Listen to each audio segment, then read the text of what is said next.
Why should we study energy loss? So we all have understood कि sir law पढ़ना चाहिए क्योंकि law हमें इतना प्रोटेक्शन दे रहा है, and ignorance of law is no excuse. अब क्वेश्चन ये है कि एनर्जी लॉस की क्लासेस चल रही हैं, वी आर ऑल अंडरस्टैंडिंग कि सोलर में एनर्जी लॉस कौन से एप्लीकेबल है या इलेक्ट्रिसिटी लॉस कौन सी एप्लीकेबल है। एक क्वेश्चन मेरा ये है कि what is the basic necessity of life. So रोटी हमें बचपन से सिखाया गया है कि रोटी कपड़ा मकान बेसिक नेसेसिटी है, लेकिन आप इमेजिन करिए situation if you are alone in island. So you have seen Discovery channel, you have seen National Geographic channel, अब एपिक भी चैनल आता था बहुत सारे। तो अगर आपको अकेले पूरे आइलैंड में सरवाइव करना पड़े तो सबसे पहले चीज आप क्या करोगे? तो ये करेक्ट है कि सबसे पहले आप खाना ढूंढोगे, फूड, तो रोटी इज करेक्ट। लेकिन second thing which you search is not कपड़ा और मकान, you search for what? Fire, ऊर्जा। सो ये जो डेफिनेशन है रोटी कपड़ा मकान की, ये पार्शियली करेक्ट है। द फुल करेक्ट या better definition is roti urja kapda makan, it is the basic necessity of life, number one. Secondly, जिस तरह से law protects us before we are born and law protects us during our life time and after we die, similarly energy law is applicable before incorporation, before COD of a plant. Commercial operation date के पहले energy laws applicable है। अगर किसी भी काम के लिए licence चाहिए, ट्रांसमिशन बिजनेस करना है, जब तक उसका लाइसेंस नहीं है, जब तक उसके 16 कंप्लायंसेस कंप्लीट नहीं, आप सीओडी नहीं कर सकते। अगर जनरेटिंग प्लांट है, हाइड्रो पावर प्लांट है, जब तक उसके 30 compliances of central government and 10 compliance of state government complete नहीं, तब तक हाइड्रो प्लांट का सीओडी नहीं हो सकता, कमर्शियल ऑपरेशन डेट नहीं डिसाइड कर सकती, हो ही नहीं सकता कमर्शियल। सिमिलरली जब डीकमिशनिंग होता है प्लांट, मैं कमर्शियल ऑपरेशन डेट और डीकमिशनिंग के बीच की बात नहीं कर रहा हूं, उसके पहले की और डीकमिशनिंग के बाद की, बीच में तो लॉ एप्लीकेबल है एनर्जी, उसके बाद भी एनर्जी लॉ एप्लीकेबल है। भाई जो भी डीकमिशन प्लांट हुआ है उसको रिसाइकिल करना पड़ेगा, उसकी वाइंडिंग अप करनी पड़ेगी, उसमें मर्जर एंड एक्विजिशन जो भी रिक्वायरमेंट है वो करना पड़ेगा, जो भी स्क्रैप है उसको सेल करना पड़ेगा। अगर एनवायरमेंटल इश्यूज हैं तो उन एनवायरमेंटल कंसर्न, सोलर पैनल्स हैं तो उनको रिसाइकलिंग के लिए भेजना पड़ेगा। प्लांट डीकमिशन हो गया, इसका मतलब कि लीगल इंप्लीकेशन नहीं है, नहीं, there are legal implication. So energy laws is applicable before commercial operation date in the form of you have to make a company, incorporate। जब तक कंपनी नहीं बनाओगे आप, इनकॉर्पोरेशन ऑफ कंपनी नहीं करोगे, जब तक इंडिपेंडेंट रेगुलेटरी कमीशन से लाइसेंस नहीं लोगे, जब तक लीगल कंप्लायंसेस नहीं करोगे, जब तक लैंड एक्विजिशन नहीं करोगे, कमर्शियल ऑपरेशन डेट तो हो नहीं सकती आपकी, सब लीगल काम है। And during the operation of the power plant also legal compliances are there after winding up. तो जब during the operation of power plant you have to determine tariff, annual revenue requirement file करनी पड़ेगी, आपको contract management करना पड़ेगा। So around 58 तरह के contract है पावर कंपनीज के, so all contracts. Then dispute resolution करना पड़ेगा आपको if there is any dispute. After decommissioning of the plant आपको वाइंडिंग अप करना पड़ेगा, इंसॉल्वेंसी एंड लिक्विडेशन करना पड़ेगा, मर्जर एंड एक्विजिशन करना पड़ेगा, साइट रेस्टोरेशन करना पड़ेगा अगर विंड प्लांट है, सोलर पैनल से तो रिसाइकलिंग करनी पड़ेगी, थर्मल प्लांट में तो रीपर्पसिंग करनी पड़ेगी।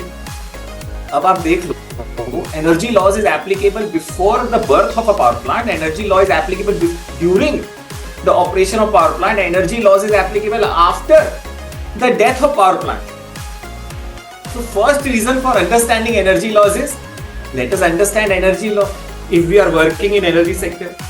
Secondly, whenever you go to a senior level, जैसे जैसे आप senior, so for example public enterprise selection board, so if any one of you wants to become a director of CPSU, Central Public Sector Undertaking, आपको you have to give an interview of Public Enterprise Selection Board, PSCB. Once you clear that interview, then you can become director or CMD of NTPC, NHPC or any CPSUs. और interview का process और भी कहीं कहीं जगह पे है, और प्राइवेट सेक्टर में भी अगर सीनियर पोजीशन पे जाओगे तो आपको इंटरव्यू देना है। उन इंटरव्यू में आपको मैं सरप्राइज बताता हूँ, इंजीनियरिंग के क्वेश्चंस बहुत कम होंगे। भाई वो बोलेंगे, पीएससीबी वाले बोलेंगे या ओनर जो इन्वेस्टर है वो बोलेगा, भाई सर आपने तो 10-15 साल इंजीनियरिंग पढ़ी है या पावर कंपनी में काम करा, you are expert in management and you are expert in engineering. 10 में से एक सवाल उसी का होगा, लेकिन 9 questions will be of law and policy. So if in your career progression this law and policy will determine whether you get selected to that position or not, let us be on right side of the law. Let us understand. Career growth. Third, what is the expectation from the government for you? जो government आपको, you are working in transmission, generation, distribution, or what is the expectation of CMD from you, or what is the expectation of chairman from you? There are 3 expectations. One is make my project bankable, make my project risk free, and make my project transaction ready. इसका मतलब ये bankable का मतलब ये है कि जो भी plant, solar, wind, hydro, whatever plant I am setting up, or a company or government is setting up, make it bankable. Any bank if I approach, they should be able to fund it. First target. Second request from your senior is that make my project risk free. कोई भी legal notice नहीं आना चाहिए, सारे regulatory compliances complete होने चाहिए. Risk free. Make my project risk free. Make my transmission lines risk free. Third, make my project transaction ready. So भाई अभी मैंने एक प्लांट लगाया है, चलो छोटा सा प्लांट लगाया है सोलर का 10 मेगावाट का. फ्यूचर में if I want to sell it to somebody, it should be legally compliant that I will be able to sell it, transaction ready. This is the requirement of the senior. इसी basis पे questions पूछे जाते हैं interview में. अगर आप ये solve कर सकते हो मैनेजमेंट के लिए या सीनियर्स के लिए, they will be happiest. Your chances of getting into this system is bright actually. All right. So first, अब क्वेश्चन ये था कि why should we study energy loss? Number one, we are all working in energy sector. If we are working in energy sector, let us understand energy loss. Number two, जब energy loss is applicable before COD and after the death of power plant, let us understand energy loss.